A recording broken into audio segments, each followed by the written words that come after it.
Well, hi, and welcome to another LRCC Soundbite. 2,000 years ago, the Jewish temple in Jerusalem was one of the most beautiful and amazing buildings known to people in that area. It wasn't the original temple. This one was rebuilt, a few hundred years before Jesus lived. Nevertheless, it had stood there for several hundred years, and as Jesus and his disciples were walking out of it one day, one of Jesus' friends turned to him and said, "Look at these beautiful stones and wonderful buildings." You couldn't help but be awed by the sight of the place.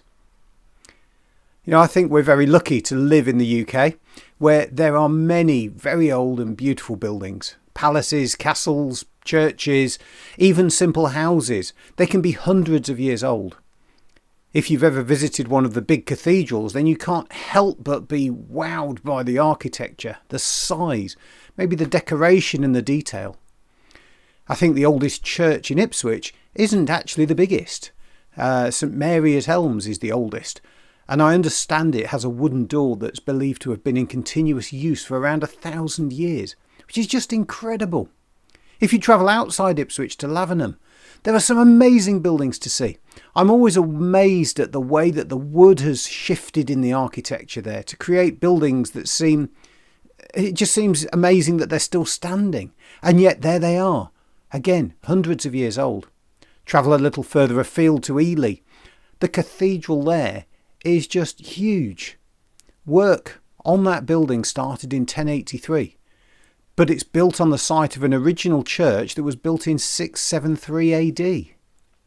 Anyway, back in Jerusalem, as Jesus was walking out of the temple, he replied to this disciple, "Do you know, these buildings, magnificent as they are, will one day be torn down. Not one stone will be left in its place on top of another."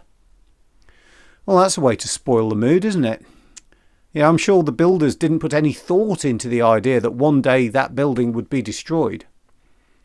We do try to preserve old buildings now, but no matter how much you try, there are always going to be things that come along to bring down the buildings that we put up. It might be a natural disaster, it could be fire or vandalism, even conflict. But the reality is that no matter how hard we try, things are never truly permanent.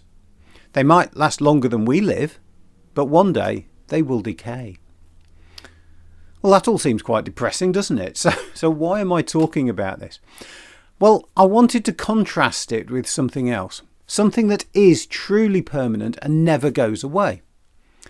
Think about the relationship you have with your best friend. Maybe it's your husband or wife. Maybe it's someone you've known since you were small, when you were growing up. Someone with whom you share a friendship that nothing, absolutely nothing, will ever break. I do hope you have one of those. I know not everyone does. If you haven't, then go with me for a few minutes. It might, I won't just stop there. Now, sadly, we do all die eventually. But one thing we always hold on to and remember when someone dies are the good times in that relationship that we had. They live on in our memory, and nothing ever takes that away. Well, as a Christian, I have a relationship with Jesus, with God. It's a friendship that everyone is invited to join in. And this really is my point. It's permanent. God has promised that nothing will ever break that. That when we decide to be friends with him, he will never turn away from us, no matter what. And that's not just for the few years of life that we have here on earth. That is forever, never ending. It's a truly permanent relationship.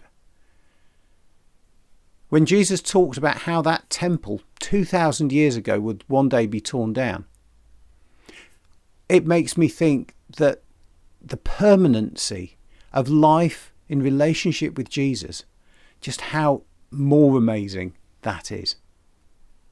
If you want to talk more about that, do get in touch. I realise it's quite a lot to think about. Have a great week. I'll see you next time. God bless you.